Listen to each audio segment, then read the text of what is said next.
The ratio of the 11th term to that of the 18th term is 2:3. Find the ratio of the 5th term to 21st term. Also the ratio of the sum of the first 5 terms to the sum of the first 21 terms. ಇಲ್ಲಿ ಏನು ಕೇಳ್ತಾ ಇದ್ದಾರೆ ಅಂತ ಹೇಳಿದ್ರೆ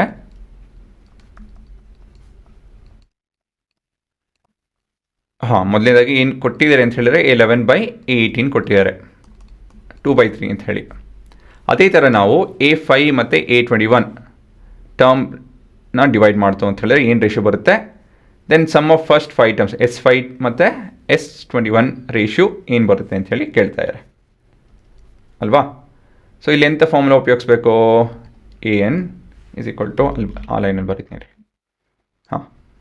AN is equal to A plus N - 1 × D ಆ formula ಉಪಯೋಗಿಸಿದ್ವಿ ಅಲ್ವಾ. So ಇದು A ಪ್ಲಸ್ 10D ಆಗುತ್ತೆ divided by A plus 17D is equal to 2:3. ಸರಿ ತಾನೇ. ಕ್ರಾಸ್ ಮಲ್ಟಿಪ್ಲೈ ಮಾಡ್ತು ಅಂತ ಹೇಳಿದ್ರೆ ಹೀಗೆ ಬರೆಯೋದು ಬೇಡ ಇರಿ, ನೀವು ಕನ್ಫ್ಯೂಸ್ ಮಾಡ್ಕೊತೀರಾ.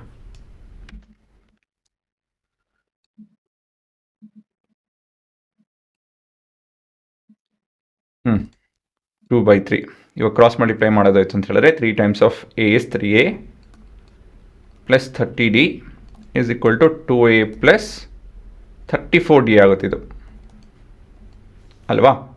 ಸ್ವಲ್ಪ ರೀಅರೇಂಜ್ ಮಾಡ್ಕೊತಂದರೆ ಇದನ್ನು ಆ ಕಡೆ ಟ್ರಾನ್ಸ್ಪೋಸ್ ಮಾಡಿ ಇದನ್ನು ಈ ಕಡೆ ಟ್ರಾನ್ಸ್ಪೋಸ್ ಮಾಡ್ತು ಅಂತ ಹೇಳಿದ್ರೆ ಅದಲ್ಲ ಉಲ್ಟಾ ಹೇಳ್ತಾ ಹೌದು. ಡಿ ಆ ಕಡೆ ಟ್ರಾನ್ಸ್ಪೋಸ್ ಮಾಡಿ ಎ ಈ ಕಡೆ ಟ್ರಾನ್ಸ್ಪೋಸ್ ಮಾಡ್ತು ಅಂತ ಹೇಳಿದ್ರೆ 3A - 2A ಎಷ್ಟರ 1A ಅಲ್ವಾ. 34 - 30 ಇಸ್ 40. ಇದು ನಿಮ್ಮ ಈಕ್ವೇಷನ್ 1 ಸರಿನಾ. ಈ ರೇಷಿಯೋ ಮನಸ್ಸಲ್ಲಿ ಇಟ್ಕೊಂಡು ಮಿಕ್ಕಿದ್ದು ಇದನ್ನೆಲ್ಲ ಕಂಡುಹಿಡಬೇಕು. A4 A21 is equal to A plus 4D divide by A plus 20D ಸರಿ ತಾನೆ. ಇವಾಗ ಏನು ಮಾಡ್ಬೇಕು ನಾವು ರೇಷಿಯೋ ಕಂಡುಹಿಡಬೇಕು ಅಷ್ಟೇ. ಹಾಗಾಗಿ ವಿ ಗೋಣ ಸಬ್ಸ್ಟಿಟ್ಯೂಟ್ ಇಂಥದ್ದು A is equal to 4D substitute ಮಾಡಿದಾಗ ಏನು ಬರುತ್ತಿದೋ ಎಸ್ ಅಲ್ಲ A5 by A21 is equal to 4D plus 4D is 8D 24D ಅಲ್ವಾ. 8 3 is 24. ಹಾಗಾಗಿ ಇದೆಲ್ಲ ಕಟ್ ಹಾಕ್ಕೊಂಡು 1/3 ಆಗುತ್ತೆ ಸರಿನಾ. ಮತ್ತು ಮುಂದೇನೋ ಇದೇ ರೀತಿಯಲ್ಲಿ S5 ಬೈ S21 ಹುಡುಕ್ಬೇಕಂತೆ. ಇಲ್ಲೆಂಥ ಫಾರ್ಮುಲಾ ಉಪಯೋಗಿಸ್ತೀವಿ ನಾವು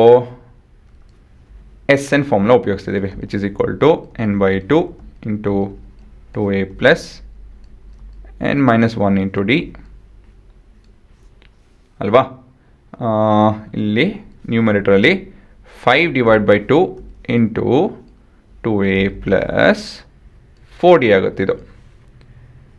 ಡಿನಾಮಿನೇಟ್ರಲ್ಲಿ 20 divide by 2 21 divided by 2 2A plus 20D ಆಗುತ್ತಿಲ್ಲಿ. ಸೊ ತುಂಬ ಜನ ಇಲ್ಲಿ 2A ಕಟ್ ಮಾಡೋದಕ್ಕೆ ಹೋಗ್ತಾರೆ, 4D 20D ಕಟ್ ಮಾಡೋದಕ್ಕೆ ಹೋಗ್ತಾರೆ. ಆ ಥರ ಮಾಡೋದಕ್ಕಾಗಲ್ಲ ಯಾಕಂತ ಹೇಳಿ ಇವೆಲ್ಲ ಬ್ರ್ಯಾಕೆಟ್ಸಲ್ಲಿದೆ. ಅದೇ ಇವೆರಡು ಮತ್ತು ಇವೆರಡು ಕಟ್ ಆಗುತ್ತೆ. ಇವೆಲ್ಲ ಬ್ರ್ಯಾಕೆಟ್ಸಲ್ಲಿದೆ, ಇದರಲ್ಲಿ ಆಪ್ರೇಷನ್ ಅವೆಲ್ಲ ಇದೆ. ಹಾಗಾಗಿ ನಾವು ಡಿವಿಷನ್ ಮಾಡೋದಕ್ಕಾಗಲ್ಲ. ಬೋರ್ಡ್ ಮಾಸ್ ಪ್ರಕಾರ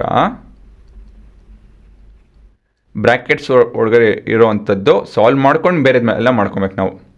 ಬ್ರ್ಯಾಕೆಟ್ಸ್ ಅದ್ರ ಪಾಡು ಅದಿದೆ, 2 ಹೊರಗಡೆ ಇದೆ. ಹಾಗಾಗಿ ನಾವು 2 ಡಿವೈಡ್ ಮಾಡ್ಕೊಬೋದು ಸರಿನಾ. ಸೊ S5 ಬೈ S21 ಕೊನೆಯದಾಗಿ ಏನಾಗುತ್ತಿದೋ 5/21. ಅದ್ರ ಜೊತೆಗೆ ನಾವು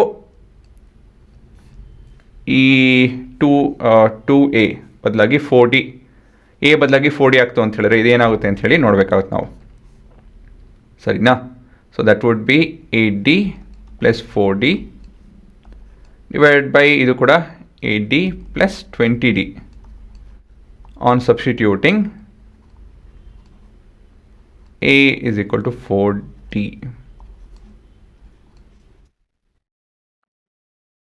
ಅಲ್ವಾ.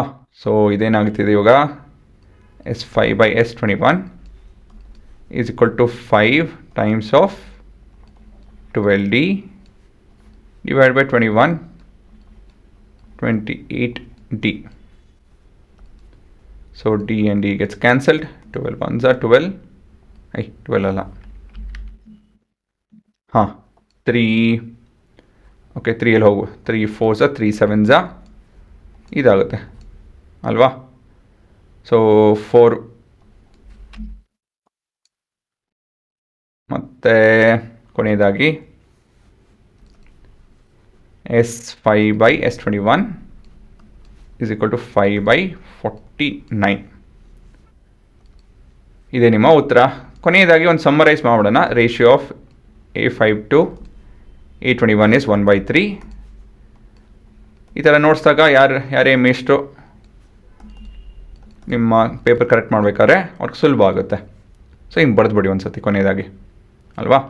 ಆ ಥರ ಬರೀತು ಅಂತ ಹೇಳಿದ್ರೆ ನಿಮಗೆ ಒಳ್ಳೆಯದು ಹೇಳಬೇಕು ಅಂದರೆ. ಹಾಂ ಅಷ್ಟೇ, ಇನ್ನೇನಿಲ್ಲ. ಗೊತ್ತಾಯ್ತಲ್ಲ. ಇಲ್ಲಿ ನೀವು ಇದು ಸಿಂಪ್ಲಿಫೈ ಮಾಡೋದೇ ನಿಮ್ಗೆ ಸ್ವಲ್ಪ ಕಷ್ಟ ಆಗ್ಬೋದು. ಬೇಸಿಕ್ ಸರಿ ಇಲ್ಲ ಅಂತ ಹೇಳಿದ್ರೆ ಕಷ್ಟ ಆಗುತ್ತೆ ಇದು ಅರ್ಥ ಮಾಡ್ಕೊಳೋದಕ್ಕೆ. ಇದನ್ನು ಬೋರ್ಡ್ ಮಾರ್ಕ್ಸ್ ಅರ್ಥ ಮಾಡ್ಕೊತು ಅಂತ ಹೇಳಿದ್ರೆ ಇದನ್ನು ಅರ್ಥ ಮಾಡ್ಕೊಬೋದು. ಬೋರ್ಡ್ ಮಾರ್ಕ್ಸ್ ನೋಡ್ಕೊಳ್ಳಿ, ಇದು ಅರ್ಥ ಆಗುತ್ತೆ. ಸರಿನಾ? ಇನ್ನೇನಿದೆ, ಅಷ್ಟೇನೇನಿಲ್ಲ. ಪಾಸ್ ಮಾಡಿಕೊಂಡು ಉತ್ತರ ನೋಡ್ಕೊಳ್ಳಿ.